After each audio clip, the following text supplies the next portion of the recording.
And we are officially back here on Facebook.com/WakeUpCallDT, Facebook.com/LiveNowDT, and on YouTube.com/WakeUpCallDT. So however you're tuning into the show, we thank you so much for being a part of it here on Wake Up Call with Dan Tortora, where sports truly meets that thing called life. We're very excited to have Week 8 of fantasy football going on here, giving you advice for 2021 and 2022, this season that is upon us right now. And Mike Sofka of Hall of Fame FantasyFootball.com is here with me every single Wednesday from 9:45 to 11 a.m. Eastern Time, bringing you that fantasy football advice. So let's hop right onto it and bring the man in of the hour, Mr. Sofka. How we doing?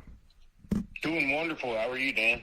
I'm doing very well. And Mike, let's just jump right into it. Thursday night football, Green Bay at Arizona. Green Bay's been up and down. Arizona's been mostly up. What are your thoughts on this game?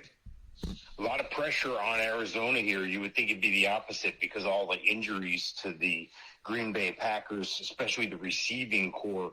I mean, I don't know if I could start anybody from the Packers in receiving, but that's gonna hurt Aaron Rodgers' ranking this week too. I got him ranked at 16. Meanwhile, I got Kyler Murray at number 4 this week.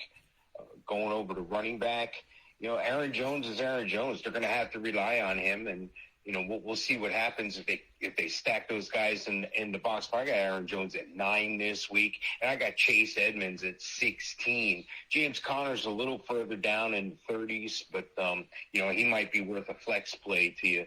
Looking at the wide receivers, DeAndre Hopkins, number 21 on the rankings this week. And then I go a little bit further down on the rankings of Christian Kirk, number 41, and then A.J. Green, 44. Looking at the Packers, though, they're going to really need somebody to step up. I mean, is it going to be Randall Cobb, who I think it very well could be, Amari Rodgers, Equanimeous St. Brown, say that 10 times real fast. Somebody's going to have to step up and make a play. Unfortunately, I don't think it's going to be Robert Tonyan. I got him at 17 this week on the rankings. And for Arizona, Zach Ertz had a nice premiere in his game last week on that long touchdown he had. So I think the pressure's really on Arizona because everybody expects them to win. You would think it would be the opposite. They're at home, no receivers on the other side of the ball. But you got to remember, it's still Aaron Rodgers over there, so anything can happen. But I'm going to go ahead and take the Cardinals to win this one. Yeah, I think you have to take the Cardinals in this matchup just because of the fact that, this Cardinals team, even if, we had a full go at Green Bay, this Cardinals team has just been strong. They've been strong, they've been ready, they've been prepared, they've been excellent this season. And, and they're playing at home in this matchup. I think... for me, Aaron Rodgers, he's worth the play for you because he's going to do something. It's hard to keep him off. I think he's like a mid. He's still like a high number one quarterback, but maybe dipped below a few because of the fact that we have injuries all over this. Marquez Valdez-Scantling been injured, and Alan Lazard is on the COVID-19 list, and so is Devontae Adams. So, like you said, Randall Cobb, Equanimeous St. Brown, coming from Notre Dame, and Amari Rodgers that I covered at Clemson. These are all guys you may see out there. Malik Taylor coming off the COVID list, maybe him as well. But now all of a sudden, it's funny how Aaron Rodgers he gives that laundry list of guys that were unceremoniously let go from Green Bay in the offseason, and one of those guys being Randall Cobb, who just a couple days later was added back to the team. A few days later, and now all of a sudden that's his number one target. So funny how the world works, and because they know each other so well, I think Aaron Rodgers is still worth the play here for you. I think Randall Cobb is worth the play as a third wide receiver. There are certain situations where you could probably go out there and pick him up right now, so I'd look at doing that. And Robert Tonyan, I like him as a low-end tight end one, I would have to say, for this week. On the other side for Arizona, I'm a big fan of Kyler Murray, and obviously playing him. Chase Edmonds and James Conner are two flex running backs for you, running back threes, I would have to say. DeAndre Hopkins in this game is questionable with a hamstring injury, and injuries like that to receivers and running backs are never good, so just watch that, and God willing, he'll be okay. A.J. Green gets more value as a lower-end wide receiver, too, if Hopkins is hampered. And Christian Kirk gets some value as well, and this is a wide receiver 3. and to look to that. And Zach Ertz, like you said, making his debut and not doing that bad of a job. I like Zach Ertz in this matchup. If you can play two tight ends, I'd look at playing him. And so we can look at that. We do have a question coming in here. I do want to make a note, though. Mike and I, so let me put this up here right now. It's on my brain. Mike and I are both going with Arizona. So we're both going to make that decision right now, picking the Cardinals. But, yes, I see more fantasy value on Arizona, but don't count out the Aaron Rodgers world, nor do you count out the Randall Cobb. And, of course, Aaron Jones didn't have a great week, but still somebody worth putting out there. So I like him, too, in this matchup, and I'm going with the Cardinals. Question coming in comes from Juan. Juan, we appreciate your question, so we're going to answer that right now. He said, hey, man, need help with a trade. Should I give up Jerry Jeudy and Eli Mitchell for Chase Edmonds and Henry Ruggs / Mike Davis? So it looks like Jeudy and Eli Mitchell for Edmonds Ruggs or Edmonds Davis. What are your thoughts? No. Yeah, stay. Judy's coming back here. So, I was able to scoop him up a couple weeks ago, actually last week.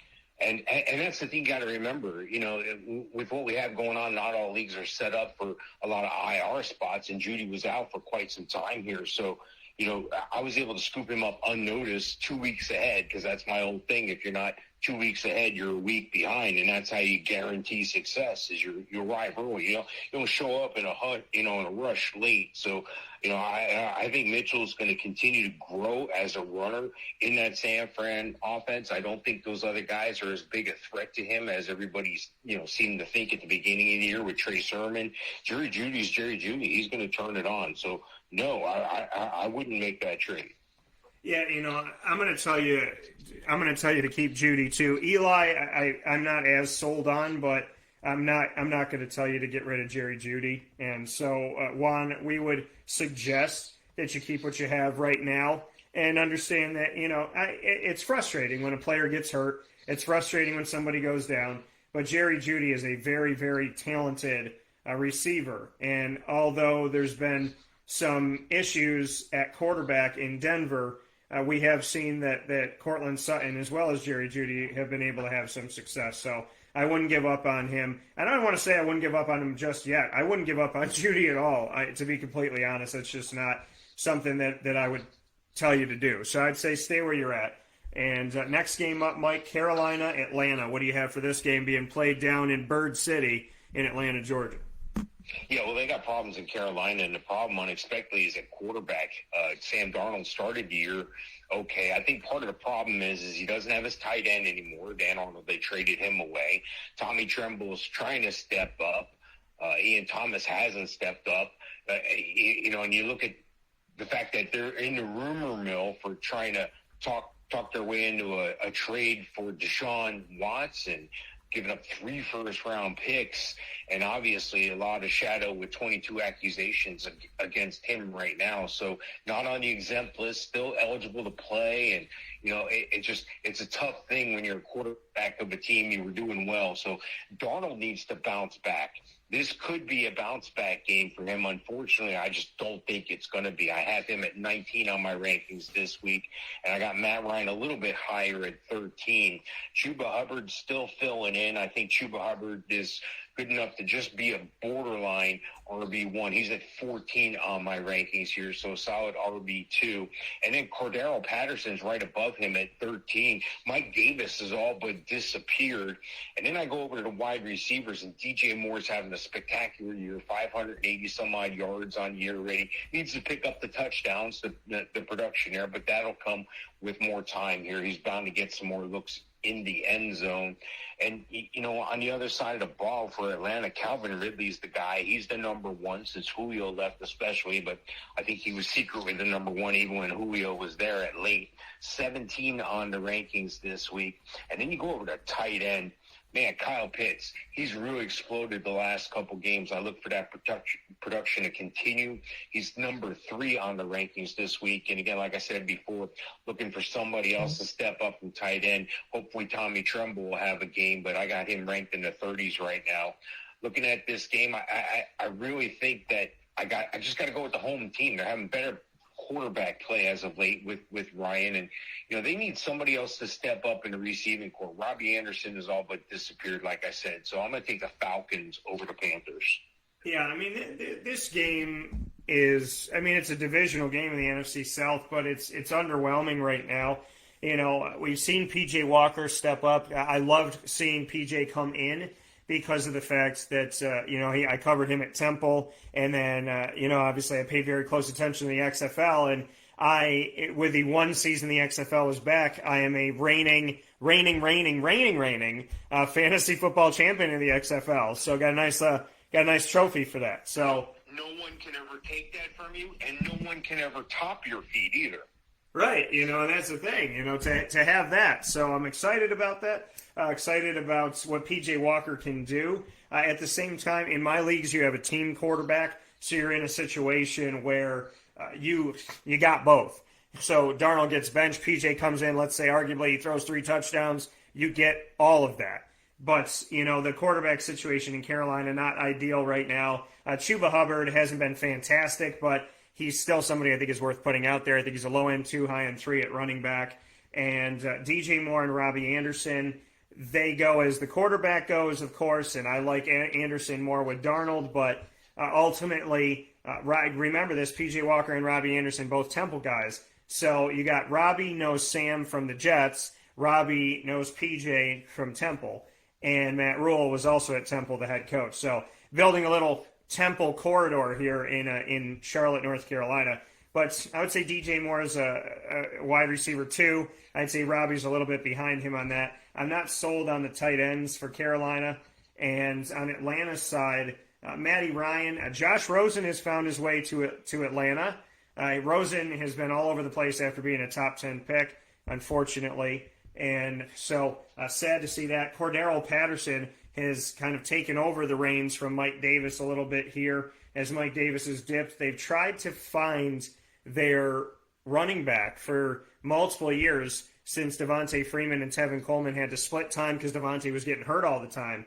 And now, they still haven't gotten that. Wayne Gallman's there, who used to be with the Giants. I covered him with Clemson. Mike Davis coming from Carolina. So you could say, hey, this could be a game where he sparks because he wants to show this team, you should have kept me, instead of going and getting Chuba. But at the same time, I don't know how much they're going to use Mike in the game in order to do that. So the value in this game goes with Calvin Ridley and Kyle Pitts, a little bit to Russell Gage and guys like that if you have to go really, really deep. But ultimately, Pitts, I'm underwhelmed, but I'm going to say a low-end tight end 1. Ridley's still a wide receiver 1. That's where the value is. There's a little more value on Atlanta than I see in Carolina. So I'm going to have to go with Mike and pick the home team and pick the Falcons. Kind of reluctantly here, as I don't think either team is really doing that great. Mike, we did have a question come in here, and let's see what we got here. So who should I trade for Matthew Stafford? My quarterback is Daniel Jones. And I asked Billy, who sent in the question, to please let us know who's on his team before we go saying anything. He said, I just think he'll be one of the easier quarterbacks to trade for. So he hasn't given us his roster, but he is not sold on Daniel Jones. He wants Matt Stafford.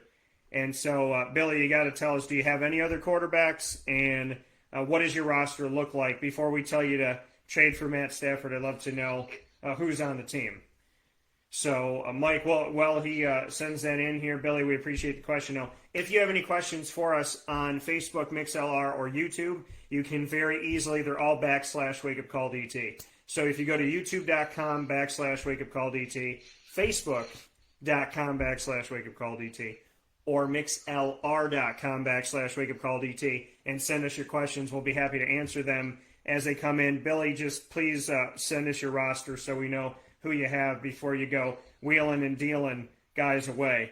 Next game up, Mike, Miami at Buffalo. What do you got? Yeah, Josh Allen, he's looking at an MVP type season. He has 15 touchdowns already. This is a guy who's getting it done.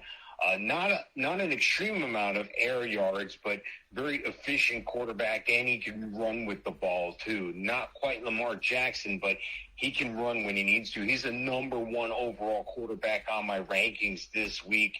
Meanwhile, I got to go way down on the list to 24 for Tua.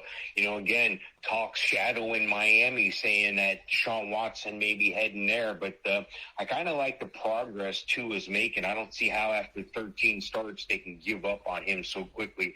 I just think they're exploring the option, but I think there's a lot of baggage with Deshaun, but that's another show. That's another story here. Looking at the running back situation, both Zach Moss and Devin Singletary kind of cannibalize each other, but I got Zach Moss at 27, Devin Singletary at 34. The value is going to be in Myles Gaskin. He stepped it up as of late. He's 19 on the rankings. And looking at the wide receivers, Stephon Diggs, one of the top receivers in the league. Every time he steps on the field, he makes something happen. He's number 3 on the rankings for wide receivers this week. Then I got to go down a little ways if I'm looking for Jalen Waddle, number 27 on the ranking. And right after him, there's Emmanuel Sanders and Cole Beasley at 33 and 34, respectively.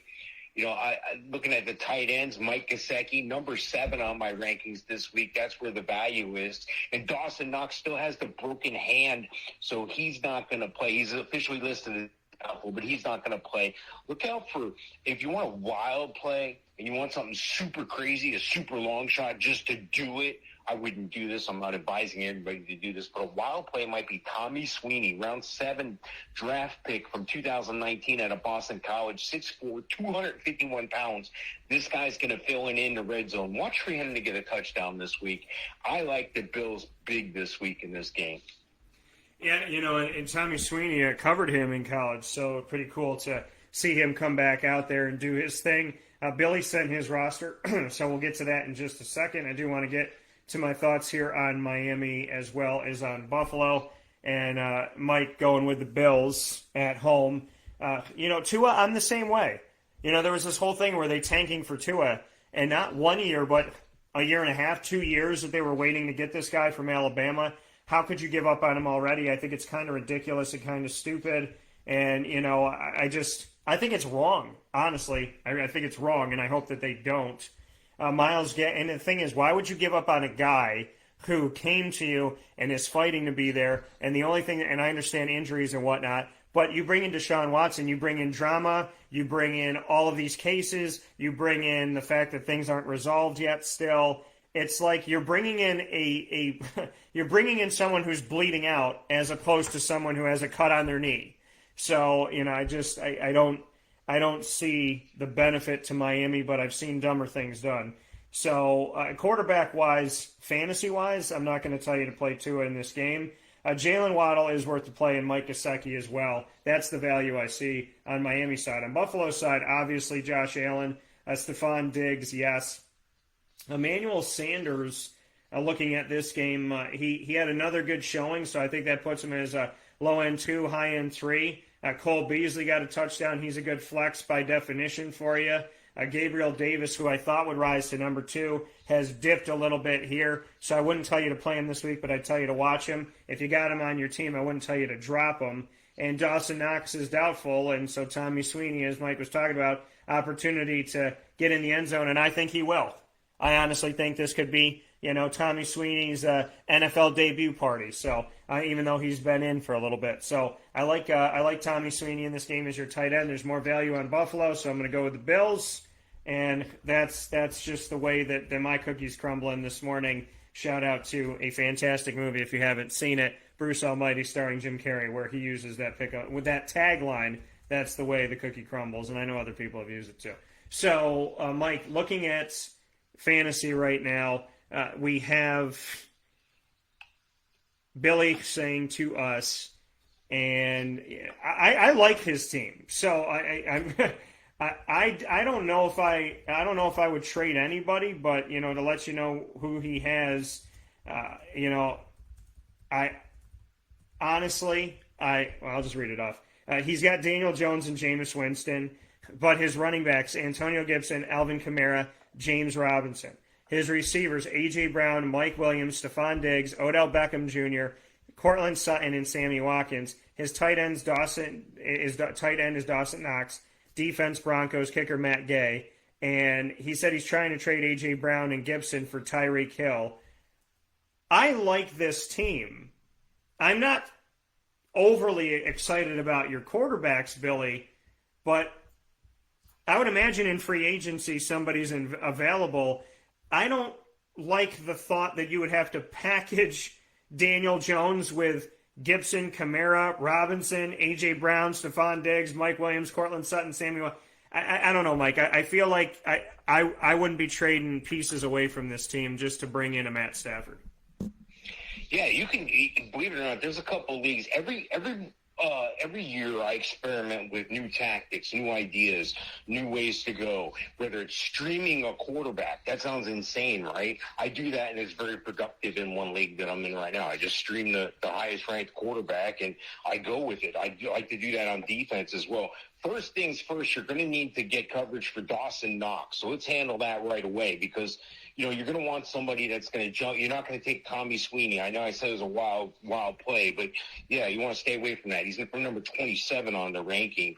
I'm wondering if the other owner is willing to trade Stafford. Where I have Stafford, in several leagues, I'm not trading him.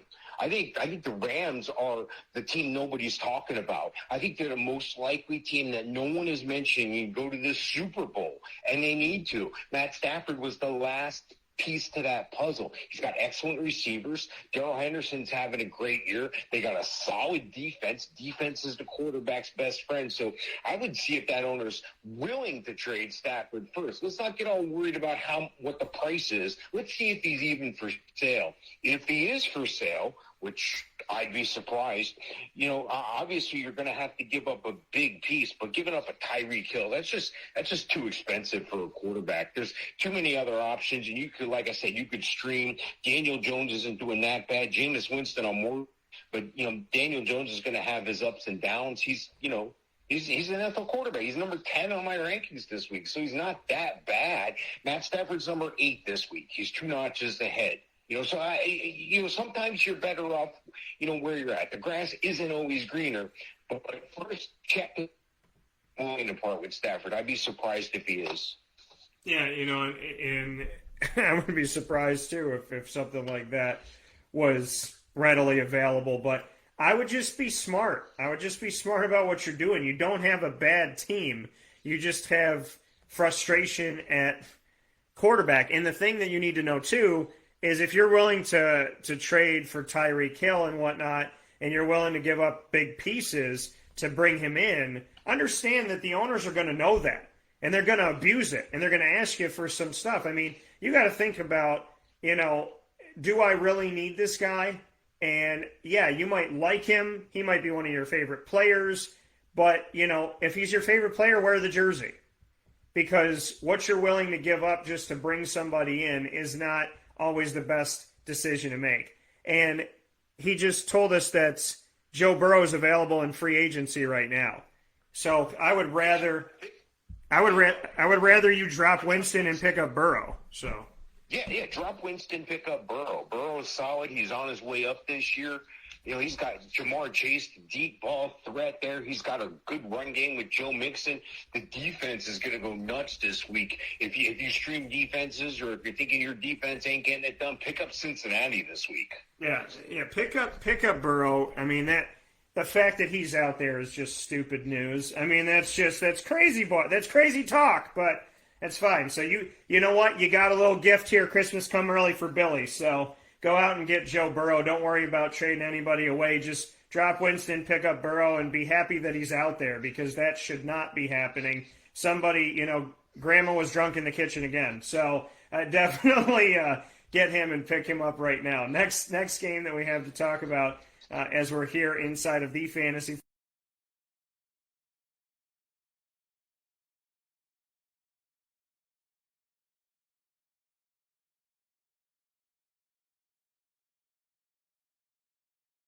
football, NFL, the NBA is back, the NHL is back as well. A lot of great stuff going on. You can see it all at the Wildcat. Great food and drinks as well.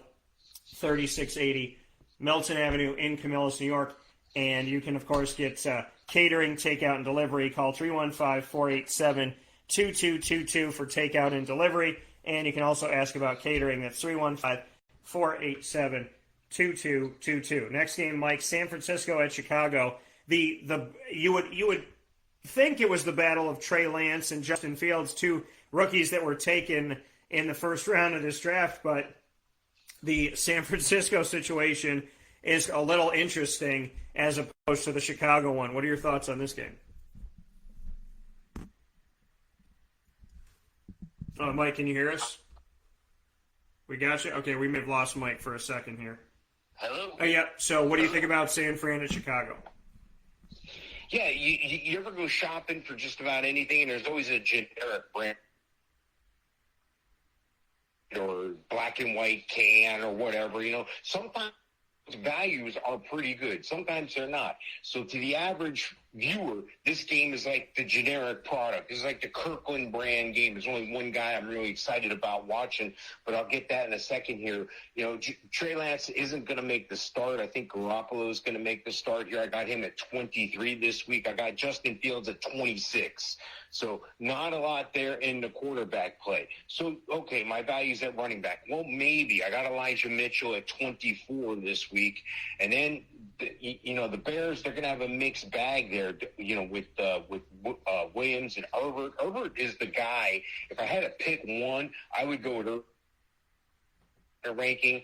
The best guy in this game is Deebo Samuel, who I have at number 5.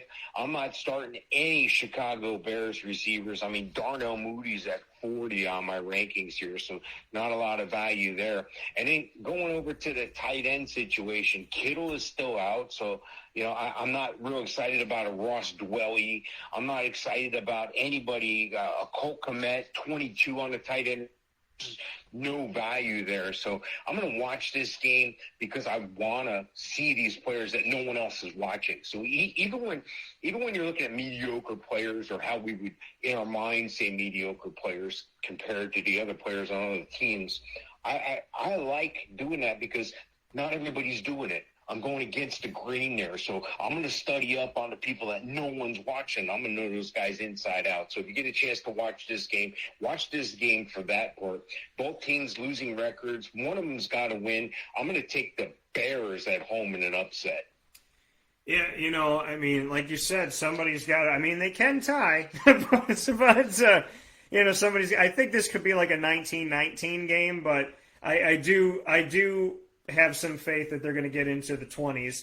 So, for me in this matchup for San Fran, Jimmy Garoppolo, it's amazing how this guy can lead you to a Super Bowl, and then, they trade up from 12-3 to get Trey Lance, who spent one season as a starting quarterback, full season at North Dakota State, and then Trey goes down, and it's like, hey, we love you, Jimmy. Remember how much we care about you? So it's just crazy to me. Luckily, they didn't trade him away. Elijah Mitchell's taken over. Trey Sermon, underwhelming. He hasn't really gotten a lot of opportunity, which is sad, the rookie out of Ohio State. But Elijah Mitchell, I'd say, is a low-end running back, too. Deebo Samuel is a flex position. And then Charlie Warner, Ross Dwelly, like you said, you may mention these guys. I'm not overly sold on them. If you got to go deep and people are hurt and there's nobody in free agency, I guess you could go with one of these gentlemen and hope for the best. Warner got the start in the loss, so I don't want to tell you to put him out there, but somebody's got to start, right? So on the other side of it with Justin Fields, I like him in this game. I do. I think he's a lower end quarterback 1, high end 2, but I do like Justin Fields because he can do more than one thing. Khalil Herbert is a guy that I picked up during the season. Seeing the injury and the writings on the wall, I thought he was worth picking up, and he's done himself a pretty nice job. I think he's gotten to 100 yards in the last couple weeks here. So I like Herbert in this matchup, and I think he's a running back 2 for you. Allen Robinson, I still have as a wide receiver 1. Mooney's dipped a little bit for me. I think he's more of a flex, but not really sold on him right now. And Cole Kmet, I would say tight end 2, a low end 1, high end 2, but he could find his way into the end zone in this matchup. I just don't see him getting a ton of yards. Next game up, Mike, Pittsburgh at Cleveland. What do you have for this one? Oh, this is some challenging quarterback play in this game. I'm not looking forward to watching 168-year-old Ben Roethlisberger lumbering around the field. Looks like he's got, lead weights in the back of his pants. He's just kind of not getting it done this year. He does have some guys around him that can get it done, though, so it's just a shame. I don't know if it's offensive line woes or what, but Ben just doesn't look like the Ben we expect to see all the time. Ben Roethlisberger, 27 on my rankings this week. On the other side of the ball, probably starting for a injured Baker Mayfield. Don't know that for sure yet, but I got Case Keenum at 28. Baker I currently have at 31 because he's probably not going to play, but there is a chance he will. So take a look at that close to the game time. Looking at the running backs, looks like Nick Chubb is going to make his way back. He's number 12 on their rankings. Dearness Johnson did a great job last week filling in when Chubb and Hunt were both out. I got him at 45 this week on the rankings. But the big player here in this game is Najee Harris, who I have at number 4 running back. He is getting it done. He's athletic. He's getting it done on his own more so than that line. Deontay Johnson, number 16 on the wide receiver rankings. Then I got to go all the way down to the 30s, 36 for somebody from the Browns I'm talking about Jarvis Landry, of course. I don't know if I can play too many guys past this point. Maybe Chase Claypool. I got him at 31 on the rankings. And at tight end, Pat Freiermuth at 19, Austin Hooper at 18. These guys really don't do anything for me here. And I'm going to just go with the home team here because I don't know which team. I mean, it's a battle. Both these teams mirror each other. They have great running backs, but that's about it. So I'm going to take the Browns because they're the home team. Yeah, I think there's other reason to take the Browns too. The Steelers have struggled. The Steelers, like you said, Mike, they haven't looked like themselves in a long time. And so, it was 2 years ago when Ben was toying with retirement, people were like, how could you leave? It's not time. We're not ready for it. And now it's like, hey, can you leave? So it's funny how the last 2 years, the juxtaposition of it's too soon to now people going, well, why is he still here? Which is sad. I want guys and I want men and women to be able to leave on their own terms when it comes to whatever. And, so Big Ben, not worth the play. Najee Harris has been very underwhelming. I'm not a big fan of him. I drop him to like a flex.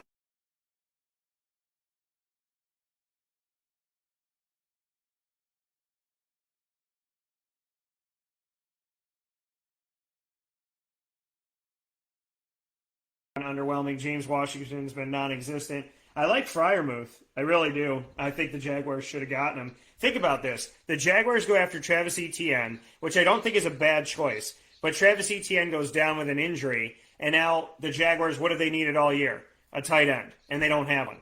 And then here's Freiermuth doing some good things, and they're comparing him to Heath Miller. I don't want to compare him to anybody. I want him to be his own guy. I'm just going to say if you're being compared to one of the greatest Steeler tight ends of all time, I would be okay with that. So Freiermuth, I think, is worth the play in this matchup, and I would say low end on Najee Harris and Deontay Johnson, I think, is worth putting out there if you're going to put out 3 receivers or whatever. Baker Mayfield is currently questionable, like Mike said. This injury where he was like in a sling, and then he's like, it's not that bad. You know what I mean? And so he's been trying to play this down, and I don't.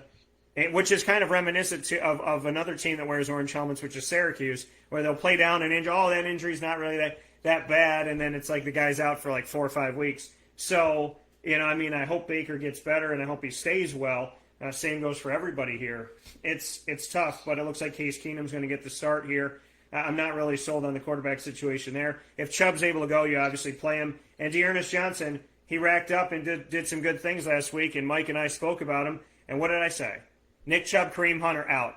They both share the ball, and they both rack up yards. If they're both not playing, Dearness Johnson has to take not for 1, but for 2, and I thought he did a nice job. So if Chubb is hampered or Chubb's not going to play, then obviously play Dearness Johnson. If Chubb is going to play, then Dearness is still not a bad choice as a flex, but it just depends on where Chubb is at when it comes game time. Odell Beckham is questionable with a shoulder injury. Jarvis Landry is questionable with a knee injury. Their play has been questionable since joining the Browns, so I'm not really feeling great about any receiver there. And Austin Hooper, if Keenum's going to come in, everybody's got their guy, so maybe that gives Rashard Higgins a little jump as a low flex for you, and maybe it helps out Austin Hooper, but really I think it's in the running backs, and I'm going to go with the Browns at home. I'm going to have to go with the Browns at home. So, Greg says Harris is a top 5 back, but he's been very underwhelming as a player. So I'm just stating an obvious fact that you can't count on him. It's not that he can't catch the ball. It's not that he doesn't run. It's not that they're not going to give him opportunities. It's just that he is not wowing me in reality or fantasy right now. That's the point I am here to make. It's not that he can't catch. It's that how much is he really bringing to your team. Philadelphia at Detroit, Mike. What do you got? Yeah, I feel bad for Detroit because I've been watching them all year, and every time it looks like they're going to win. They're the little engine that could. They just can't make it over that hill. This past week, they put out all this stuff.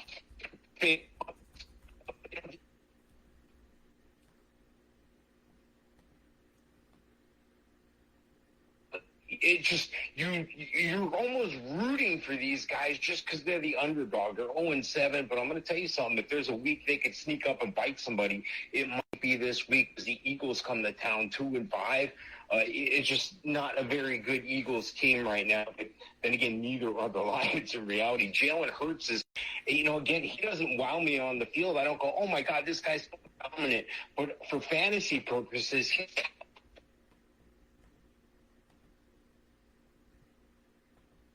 she's for 20. Looking at the running back situation, go right now and see if Gainwell is out there. You'd be surprised. He was out there in some leagues before waivers ran last night. So, just check, see if Gainwell's out there. Gainwell's number 20 on the rankings. Boston Scott may see some early down action, but he's in the 30s, a flex bet. Looking at the other side, though, DeAndre Swift, he's been the stalwart. He's been the guy that's been getting things done all year. I kind of doubted it. He's been all year, but he's still top 10 running back. Number in the rankings this year. This is where the difference is right here is at wide receiver. Smith has been having an excellent year so far. Devonta Smith for Philly. He's number 24 on my rankings. But I got to go way down. I mean, like 51 for Khalif Raymond. I mean, he's the closest thing. All the other receivers are hurt in Detroit. But T.J. Hawkinson is the guy you're going to look for. Number 2 on the tight end rankings. I don't have to tell you that. If he's on your team, of course, you're playing him. And on the other side, not far behind.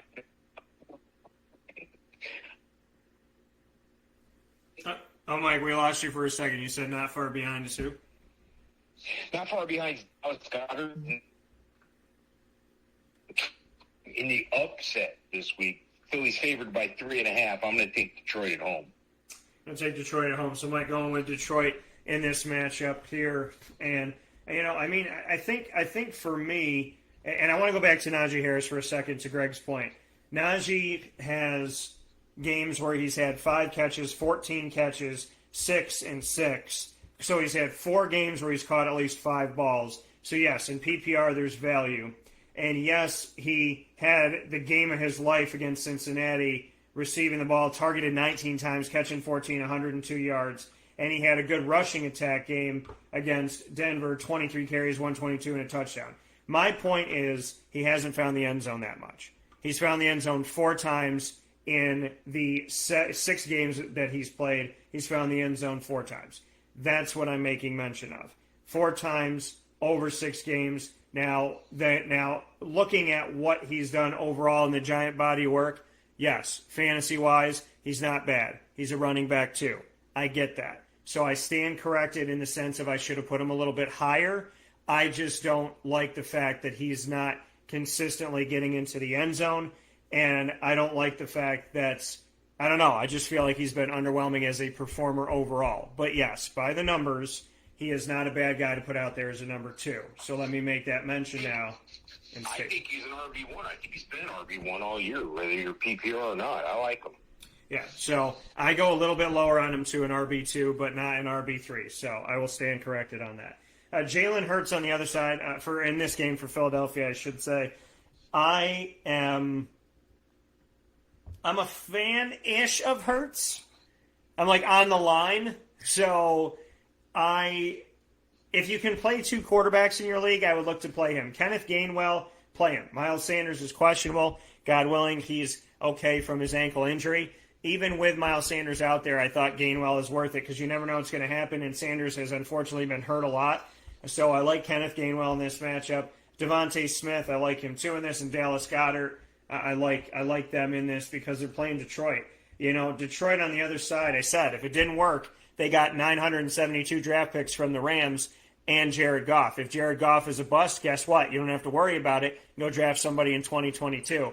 I would venture to say and hope to think that that's one of the things they're looking to do. Not wishing bad on Jared Goff, just saying Detroit now kind of knows, okay, we got rid of our golden boy. We brought in something that was bronze, copper, or whatever you want to call it, and it's time to probably make a change at the end of the season. DeAndre Swift is worth the play for you, and Mike brought up Khalif Raymond. None of these guys household names. Khalif Raymond and Amon-Ra St. Brown. And then we look at, Kaderil Hodge. Geronimo Allison was from Green Bay. Tom Kennedy, Trinity Benson. None of these guys are like I said, names that are well recognizable. But Khalif Raymond, I'd say, is a wide receiver 4. And TJ Hawkinson, I'd say a low-end tight end 1. But really, I think the value's in Swift because Swift doesn't need Goff to be great. He just needs him to hand him the ball. So that's where I would go with that. I don't like anything about Detroit's team besides DeAndre Smith when I look at it. So I'm going to go with Philadelphia as Mike goes with Detroit. We're going to take a step aside for a fast break, and when we come back, we'll have plenty more inside the Cafe Kubal studios on Wake Up Call with Dan Tortora. You are watching and listening to the extended Fantasy Football Power Hour, proudly presented by the Wildcat Sports Pub, 3680 Milton Avenue in Camillus, New York, 7 days a week. Make sure you make your way out there, and of course, for takeout and delivery, 315-487-2222. That's 315-487-2222 for the Wildcat.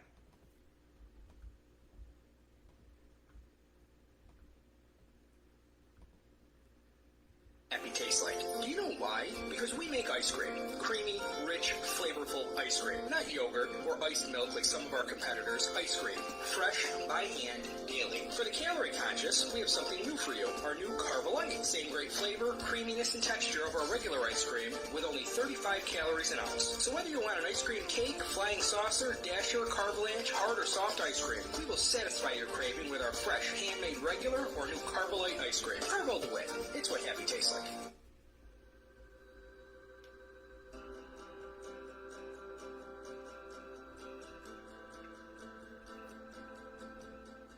Cafe Cabal offers same-day local delivery of our products, offering no delivery charge for Onondaga County. Shop cafecabal.com for fresh roasted coffee beans, cold brew, travel mugs, and all your essential Cafe Cabal needs. Cafe Cabal, coffee for the soul.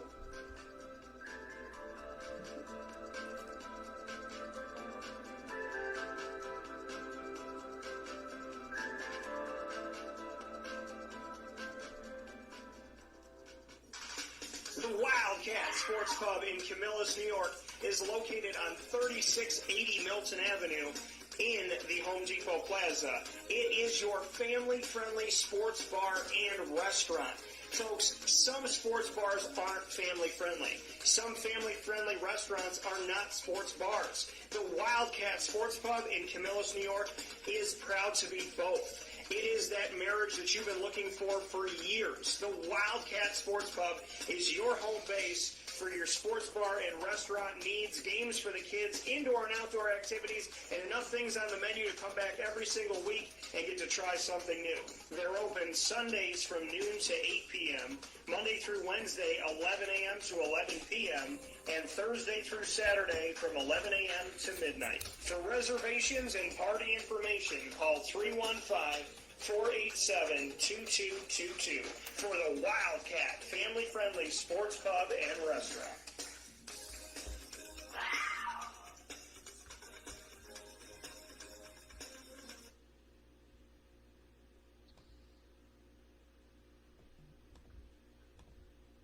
Welcome back.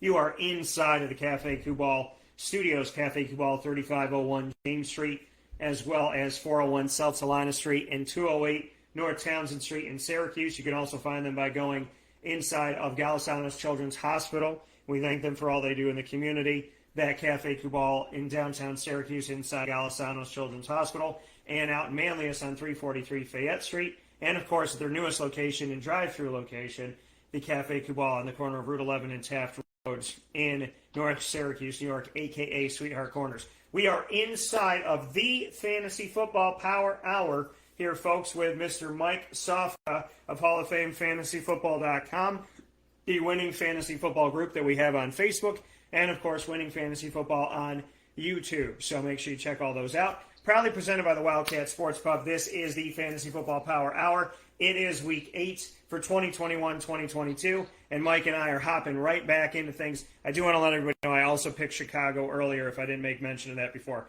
Tennessee at Indianapolis. Mike, what do you got?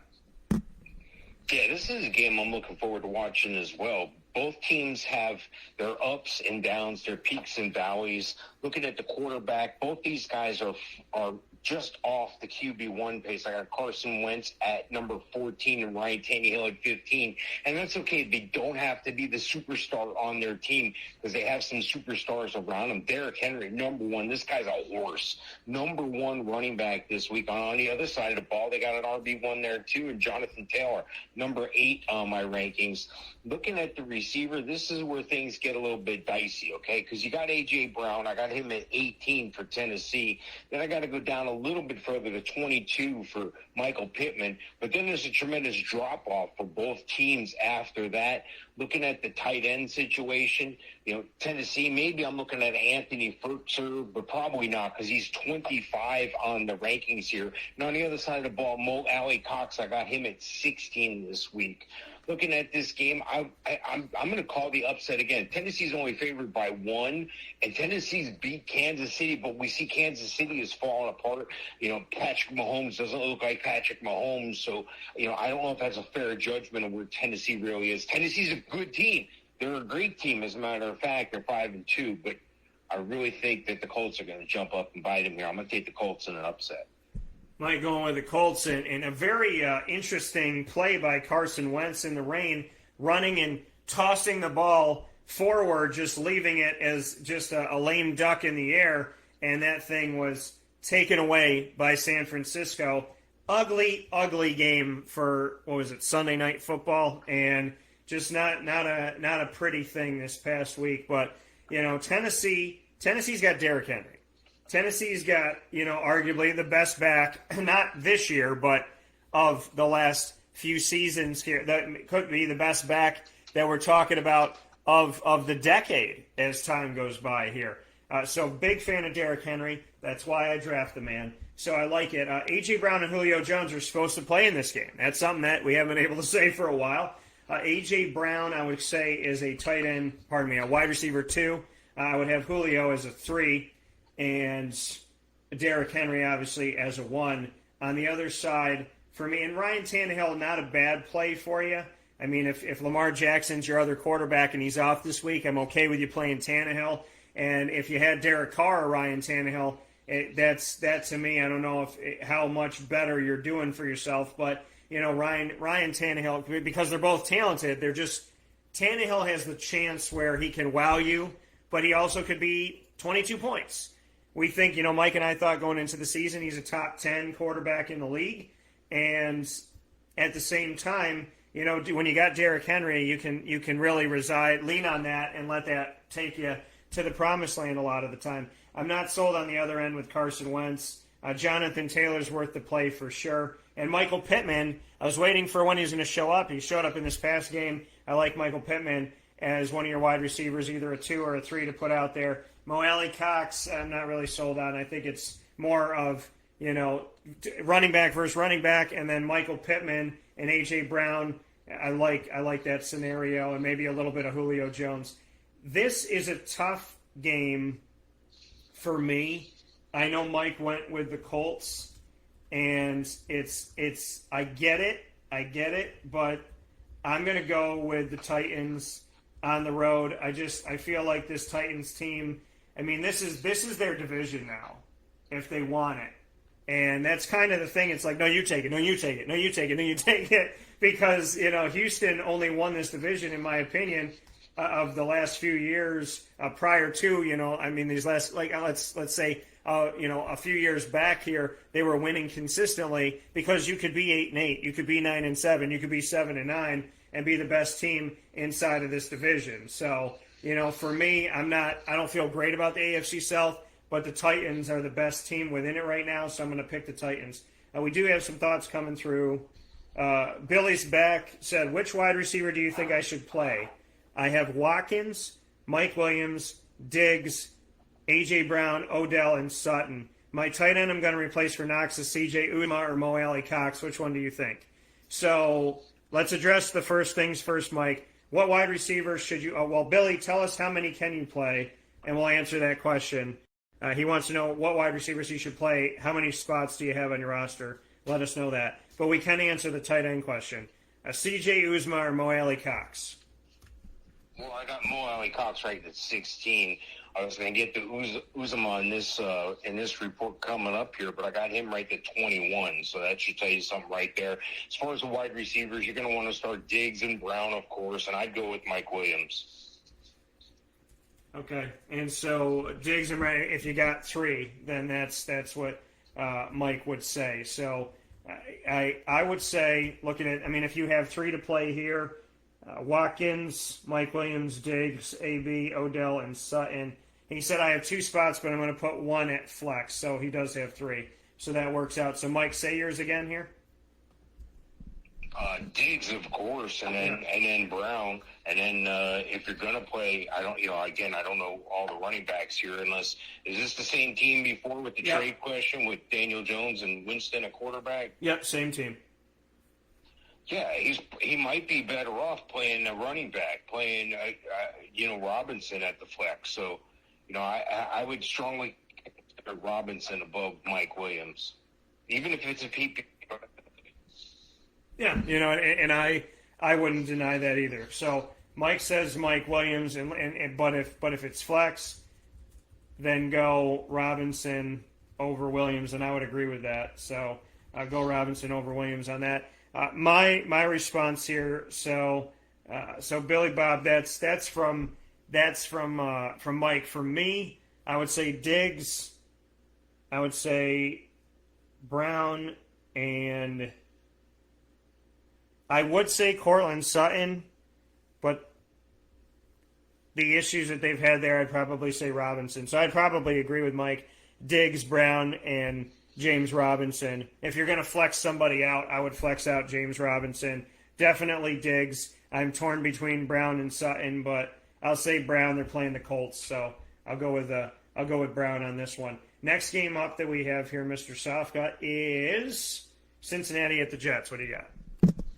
Yeah, Joe Burrow's been hot as of late, and he's, teamed up. Every time I turn around, there's a highlight, if I'm not watching the Cincinnati game, of Jamar Chase catching a 50-plus yard touchdown. They got that, deep ball connection, and sometimes guys just are able to connect with each other, and that's a good thing for these two guys on the same pro team.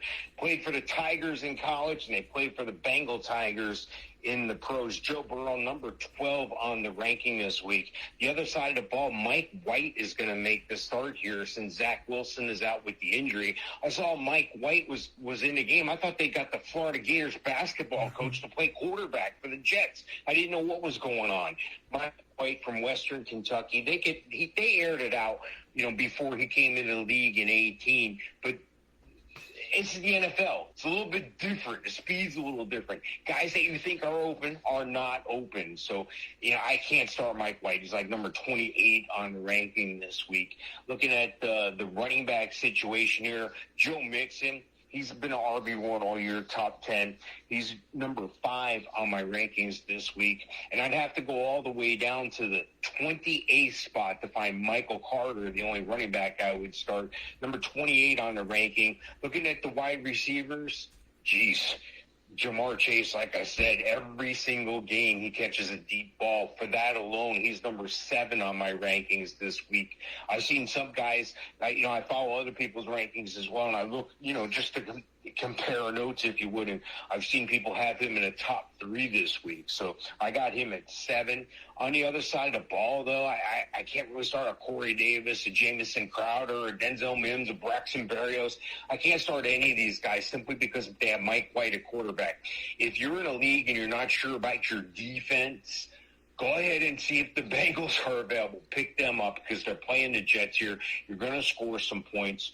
The other thing is the tight ends here. I got C.J. Uzomah, like I said before, at 21, and I don't really have a tight end that I can play for the Jets. So I'm going to go ahead and take the Bengals to win this one big in New York. Yeah, in Joe Flacco is now back to the Jets as well. And so there is the notion that Flacco's going to get this start now, and he might have the opportunity over White. Does it make it better? Probably not. So, I agree with Mike that Cincinnati's defense and special teams is worth picking up. Joe Burrow, Joe Mixon, Jamar Chase. I like C.J. Uzomah. I like them all. I feel like I'm talking about Baltimore when I'm saying, yes, quarterback, yes, running back, yes, wide receiver, yes, tight end. But T. Higgins, not bad for you to still have as a flex, but Jamar Chase, obviously knowing Joe Burrow very well from LSU, has taken over, as one could imagine was going to happen. So, I like a lot on Cincinnati. Michael Carter is your best bet with the Jets. I thought that when Zach Wilson was healthy, but he's a flex for you. Outside of that, I got nothing. I'm going with Cincinnati big on the road in this game, and I do agree with Mike. I am a fan of the Bengals defense and special teams because of the scenario that they're currently in right now. Next game up that we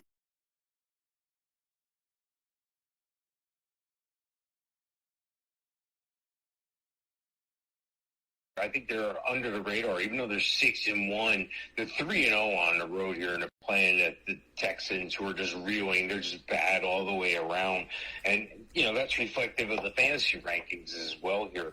Looking at Stafford, number 8 quarterback this week. Meanwhile, I got to go way down on the list here. I think Tyrod Taylor is going to end up making the start coming back this week. I got him at 32. Davis Mills, nothing bad with him. It's just he's rookie. It's going to take some time. Looking at the running back situation, Darrell Henderson's really picked it up with Cam Akers going down for the year. They're saying Cam Akers might make it back for the playoffs. Doesn't do us any good for fantasy football, but we'll do that team a good, in that push toward the Super Bowl. Like, I think they could sneak in there. Darrell Henderson, though, number 11 on my ranking this week. Houston, I don't know, maybe a Mark Ingram. I mean, I don't know how at 164 years old he's still getting the lion's share of touches, but he is. He's number 35 on my ranking, so maybe a flex for you this week. Looking at the receivers, Cooper Kupp, number 1 receiver just about all year. I can't say enough about the guy. He's got almost 900 yards and 9 touchdowns through 7 games. So this guy's on a tremendous pace right now, and I don't think that's going to let up. I think he and Stafford are going to continue to connect, and that's going to be a good thing for fantasy players. Robert Woods has been in the distant, but he's not that bad. He's in 26 on the rankings. Number 3 or flex all year for me, just about. And for Houston, maybe a Brandon Cooks, because he's like the only guy. He's number 14 on the ranking. I don't think I can start a Chris Conley or a Davion Davis or Danny Amendola or Nico Collins. None of those guys are going to make the grade for me. And look at Taylor Higbee. He's number 11 on the ranking. Not so much with Jordan Akins or whoever else they could throw out there from Houston at 28 on my rankings. I'm going to take the Rams on the road big. Yeah, I got to do that too. And Mike, really quick here, Billy said he forgot DJ Moore at wide receiver. So would that change your mind at putting James Robinson at flex, I guess, is the question maybe. Yeah, you got to start DJ Moore 6 on the wide receiver rankings. So Mike Williams, excuse me. Mike Williams is number 11 on my rankings there. So I don't know if this is an 8-team league or you're playing with a bunch of third graders or what's going on here. But it's almost like a humble brag with wide receiver choices. Yeah. I'm looking at your roster going, we'll play everybody. I mean, it's just kind of just play all your wide receivers, but obviously you can't. So DJ Moore worth the start here, but I'm a little concerned over the situation there at quarterback. So I would say so. Mike has DJ at number 6 on his rankings here, just to let you know. To Billy, and I would still start James Robinson just because he's the only. Well, I shouldn't say he's the only, but he's a big ray of hope for.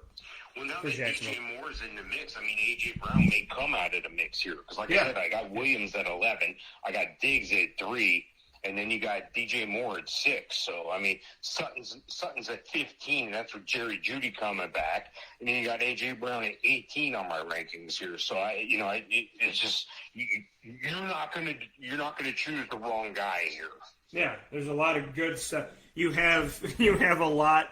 You have good problems. Your backups, you're like Alabama or Clemson right now in the sense, normal Clemson, where your backups are as good. Yeah.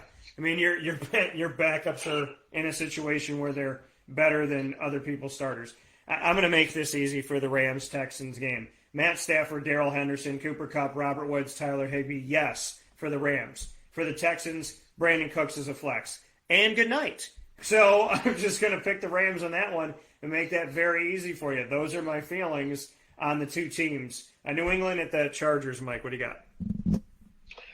Yeah, thank goodness the Chargers coming off the bye here. Justin Herbert looks really good all year here. I got him at number 7 on the rankings. I don't think Mac Jones is going to have as much success on the road, but, he hasn't had a bad year, but he's still in that rookie curve there. He's number 25 on the rankings. And then when you talk about the, receivers, the Chargers, well, hold on, let me get to the running backs first. Austin Eckler is the man. He's been the man for a while. Let's just clear that up. You know that. If he's on your team, you're starting him RB1 all the time. Number 6 on the rankings.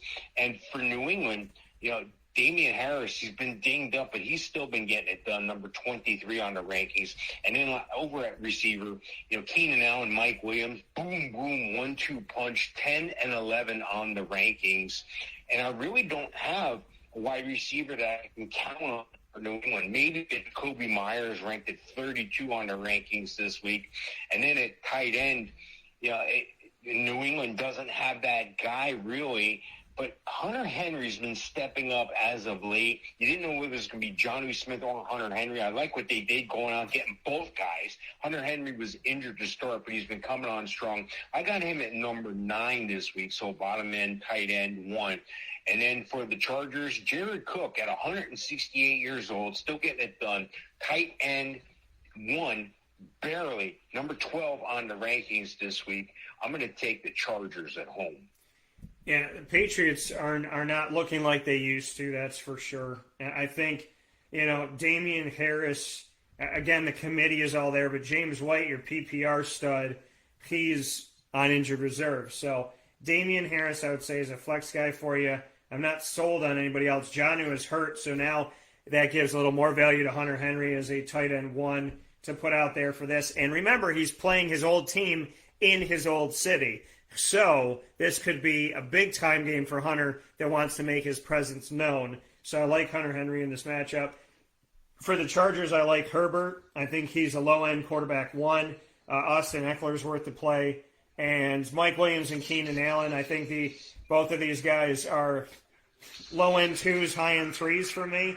And I'm not necessarily sold on the tight end. But if I had to pick, I'd say Jared Cook is a low-end 1, high-end 2. I'm going to go with the Chargers at home as well. Next game up on the docket here is to take a look at Jacksonville at Seattle. Mike, what do you got?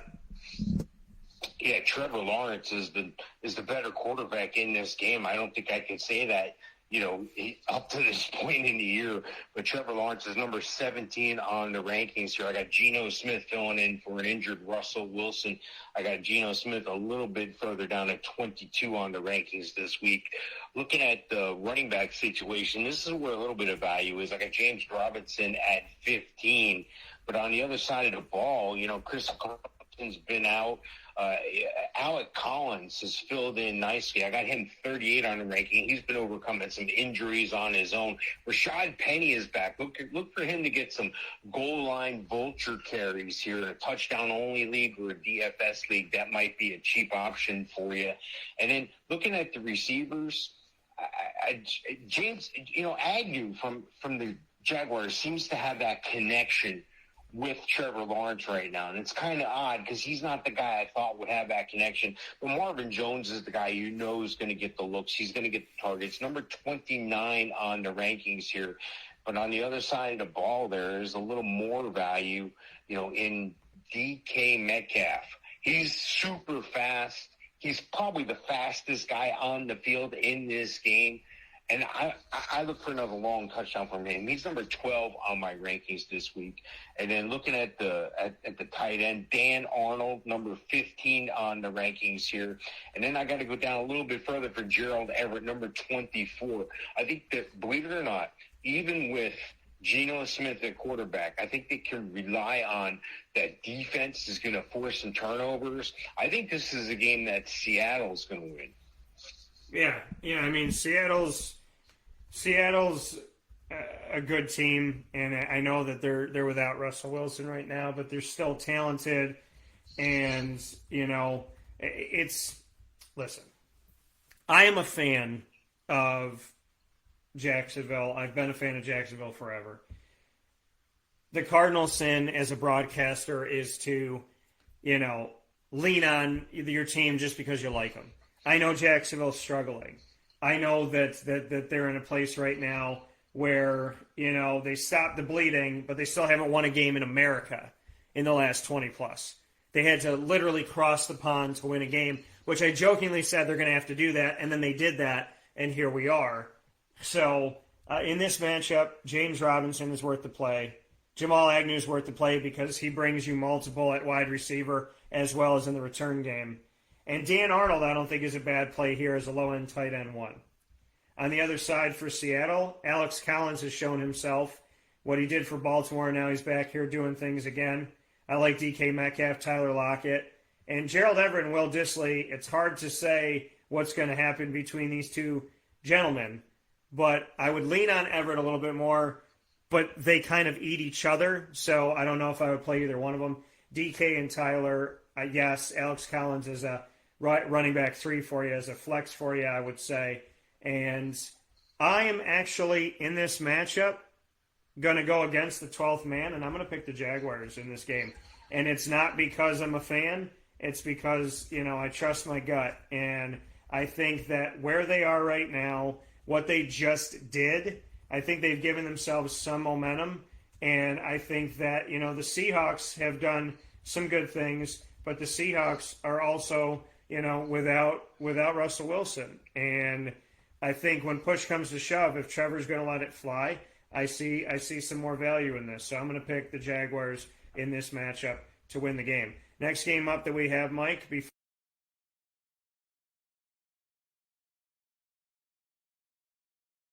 Interesting game. This is going to be a good game for Teddy Bridgewater. I think I got him number 11 on the ranking. Taylor Heineke's probably still going to get the start here for the Redskins. Ron Rivera likes Kyle Allen, who's on the roster, so we may see him coming up. Be cognizant of that with all these bye weeks and stuff. Be cognizant of that if Taylor Heineke's on your roster. Looking at the running backs, Antonio Gibson's been playing with a crack in his shin. They're monitoring that each week, and that's slowing them because they're really putting them on a pitch count, if you would. So I'm not sure Antonio Gibson's a RB1. I got him 26 on my rankings this week. Then on the other side of the ball, Melvin Gordon's been getting it done, number 21 on the rankings. Javonte Williams is more like a flex player or an RB3 at that. Looking at the wide receivers, this is where a little bit of a difference comes in. Jerry Jeudy would be up there flirting around with wide receiver one, but I think they're going to ease him back in. So I'm not even going to play him this week unless I really have to. Number 15 on the rankings this week, though, is Cortland Sutton. And on the other side of the ball for Washington, Terry McLaurin seems to always get it done no matter who's quarterbacking. He's one of those guys that every game breaks a 50-yard touchdown. Number 9 on the wide receiver rankings. And then at at tight end, Ricky Seals-Jones at 14, and Noah Fant, tight end one all the time, number 6 on the rankings. I'm going to take Denver at home in this one. Yeah, Taylor Heineke's not a bad quarterback, and Kyle Allen isn't either. And this I mean, when you are in the wake up call fantasy football leagues, you get a team quarterback, so you don't have to worry about picking up Allen if Heineke gets replaced because you get them both because you get Washington. Just to make that note, Antonio Gibson I would put as a running back 2.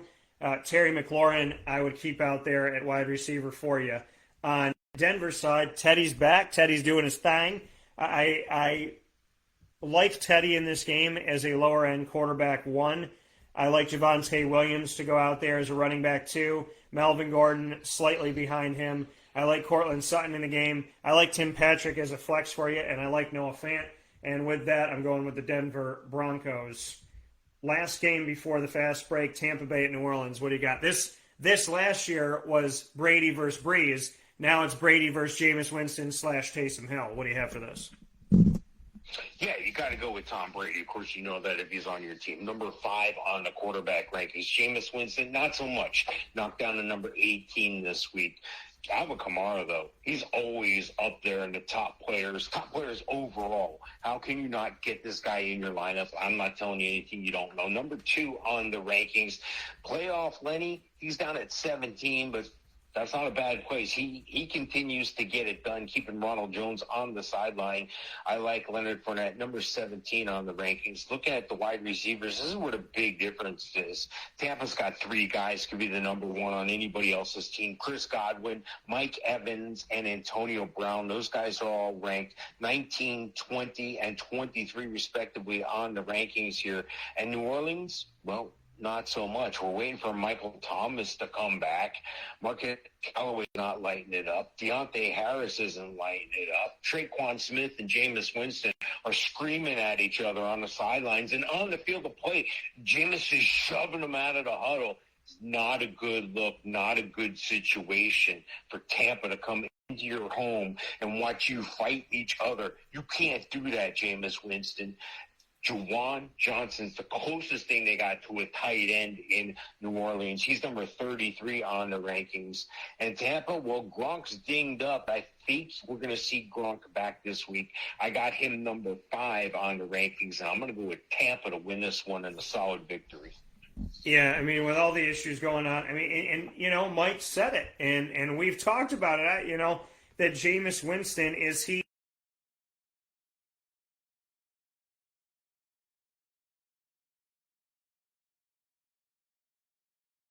worth the play for you? Tom Brady, Leonard Fournette, Mike Evans, Chris Godwin, all worth putting out there. Gronk being banged up, if he does not play in this game, look to O.J. Howard or Cameron Brate. It's tough here to pick it, but I would have to say O.J. Howard with a slight edge there. But it's in a 2 tight end situation.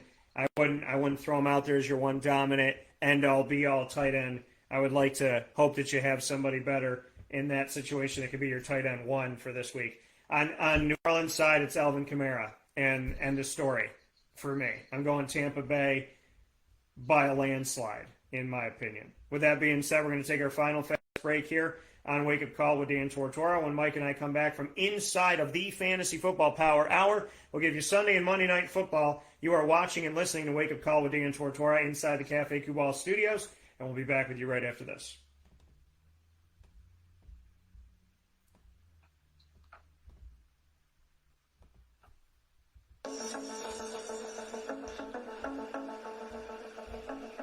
Avicoli Abacoles, located on the corner of Route 57 and Wetzel Road in Liverpool, New York, has been your trusted neighbor for decades. Located just steps from Liverpool High School, we're happy to have the Liverpool Warriors on-site, on-location broadcast at Abacoles through Wake Up Call with Dan Tortora every single month, featuring student athletes, coaches, and administration throughout the year from Liverpool High School. Head out to Abacoles today on the corner of Route 57 and Wetzel Road in Liverpool, New York. Open Tuesday through Sunday for lunch, dinner, and drinks. We'd love to see you out there. And, of course, you can call them at 315-622-5100 for takeout, delivery, and catering. That's 315-622-5100. And also find them on myabacoles.com. That's myabacollis.com.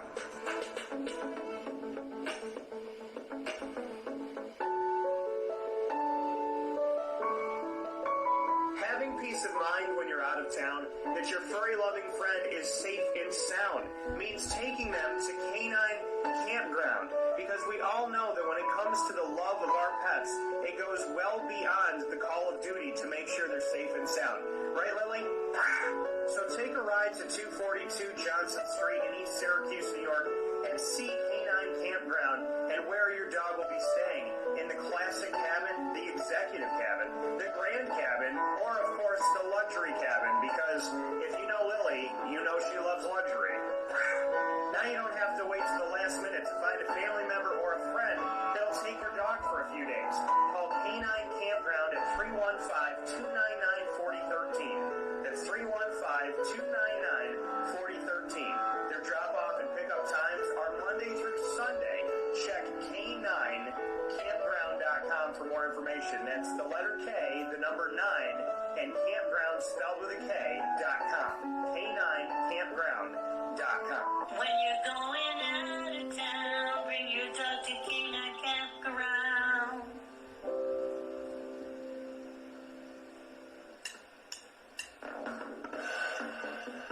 PB&J's Lunchbox, the food truck that you love finding all throughout Central and Upstate New York, now has a street-side cafe. So when you're craving their traditional favorites as well as their out-of-box amazing menu items, you can now head to 663 Old Liverpool Road in Liverpool, New York, located just minutes from the highway, the thruway, Destiny USA, and Onondaga Lake Parkway. PB&J's Lunchbox Street-Side Cafe is there for you Monday through Saturday from 9 a.m. to 7 p.m., serving breakfast, lunch, and dinner all throughout the day. Get breakfast for dinner, dinner for lunch, whatever you fancy, including their award-winning grilled peanut butter and jelly sandwich. Find them at 663 Old Liverpool Road in Liverpool, New York. PB&J's Lunchbox, where we love to know what's in your lunchbox.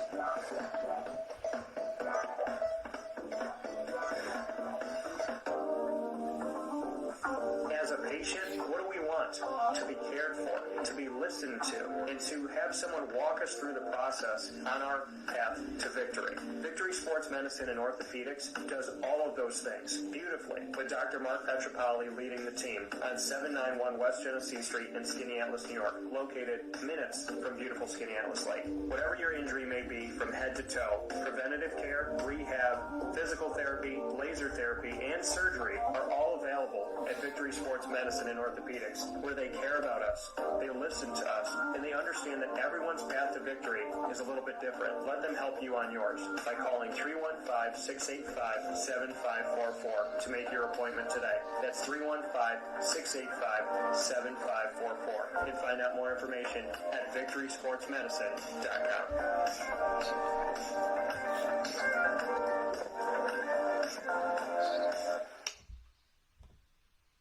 Welcome.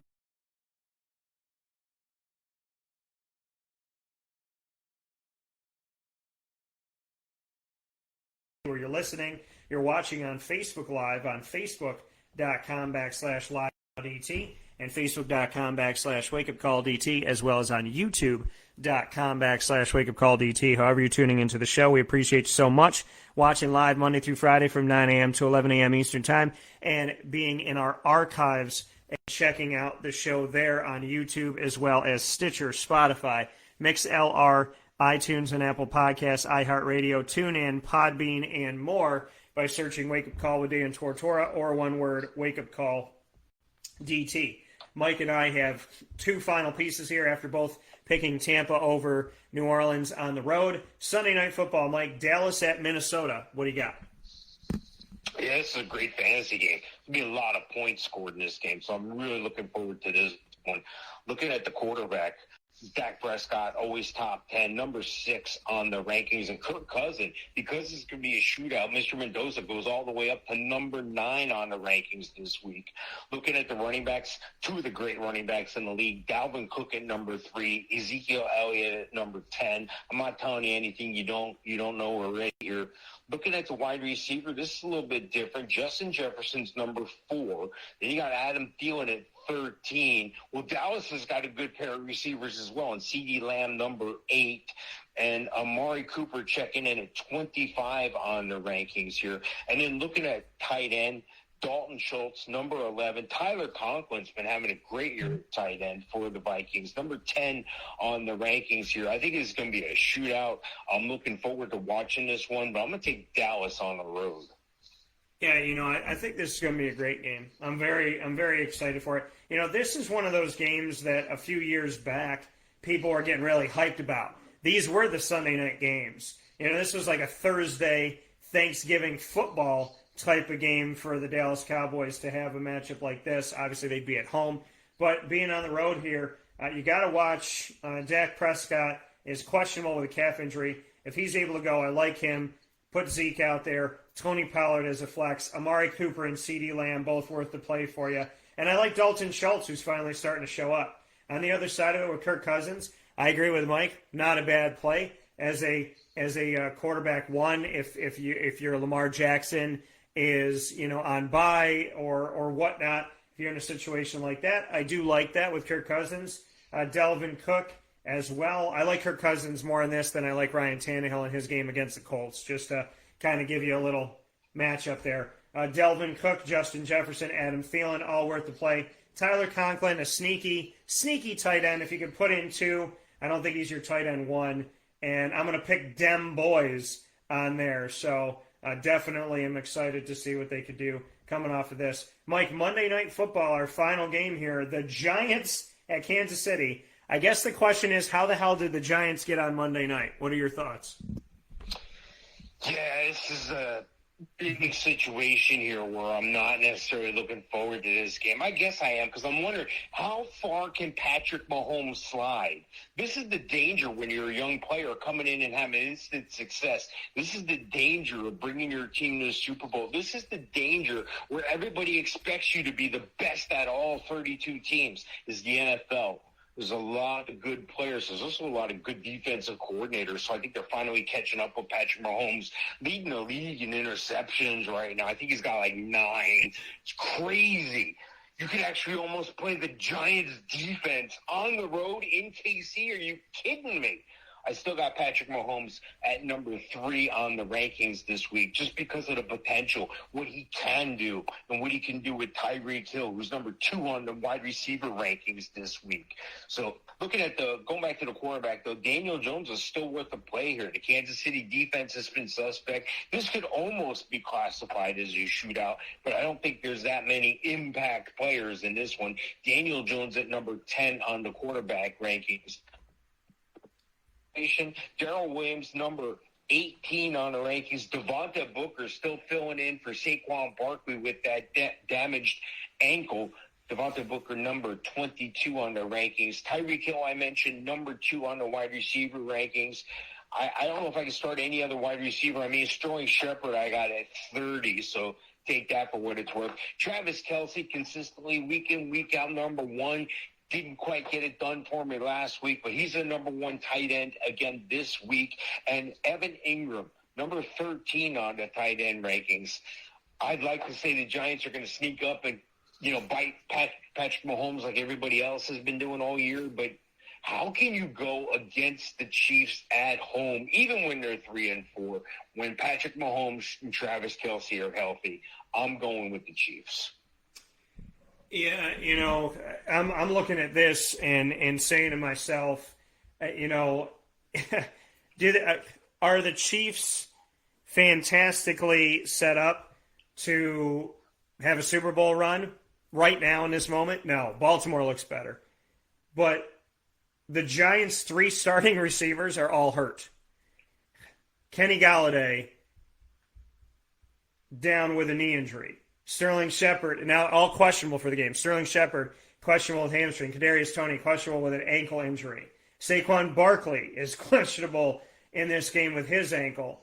I wouldn't play anybody on the Giants. Kansas City, not only do you have Clyde Edwards-Helaire out, but your fullback is out. The guy blocking for you is also hurt. Michael Burton is questionable right now with a pectoral injury. So that means Patty Mahomes is going to be throwing that ball, and Patty Mahomes is not 100%. So looking at him and Tyreek Hill and Travis Kelce, those are your best plays. Maybe you could flex out McCole Hardman or DeMarcus Robinson. I'm going to pick Kansas City in this game, but this is a game of injuries. And I'm going to go with Kansas City because it's hard not to.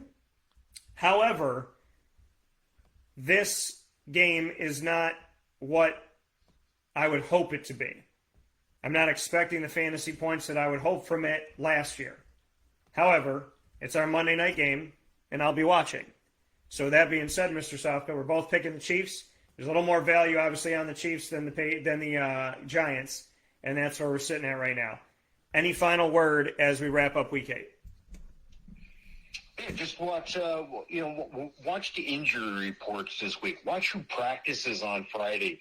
If you ever have a question about whether your guy is going to be starting, if he's questionable, if he doesn't practice on Friday, he's probably not going to play. So for whatever that's worth, hopefully that helps you out. And I look forward to watching a great week of football. Absolutely. And you can find Mike at Hall of Fame FantasyFootball.com. That's Hall of Fame FantasyFootball.com. And, of course, you can find Mike here with me every Wednesday, 9:45 to 11 a.m., the extended Fantasy Football Power Hour, proudly presented by the Wildcat Sports Pub. And, of course, check out the Winning Fantasy Football group on Facebook and Winning Fantasy Football's YouTube channel. Mike, as always, I appreciate it. I thank you for your time, and I look forward to a great week of football. All right, thanks, Dan. Look forward to speaking with you next time. All right, sounds good. Take care. And that coming from Mr. Mike Sofka here, where sports meets life on Wake Up Call with Dan Tortora. And with that being stated, our final note here from Wake Up Call with Dan Tortora is to remind you that we are the very proud partner of Lemoyne.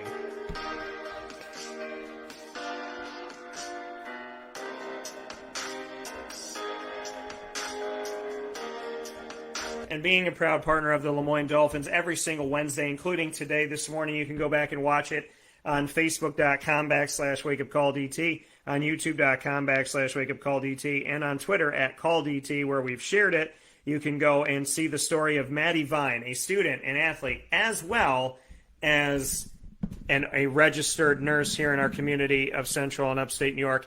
Check out that story and all of our Lemoyne Dolphin stories every Wednesday at 9 a.m. Eastern Time is Dolphin Time, where you will have the opportunity to see and hear from the Dolphins on the first and third Wednesdays in AD and DT, and the second and fourth Wednesdays with the Dolphin Dive like this week. So much appreciation and many thanks to the Lemoyne College Dolphins. We are also the proud multimedia and marketing partner of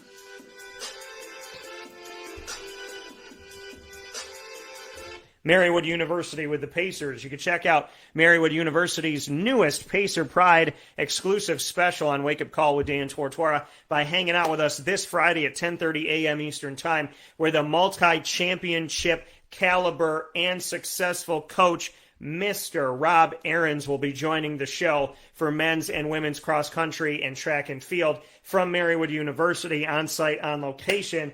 Ecstatic to have him in our newest edition of Pacer Pride. Find out more by going to our Marywood tab on wakeupcalldt.com, and make sure you check with us all throughout every single month for Pacer Pride exclusive specials. And, of course, go to marywoodpacers.com for more information. The Pacers are alive.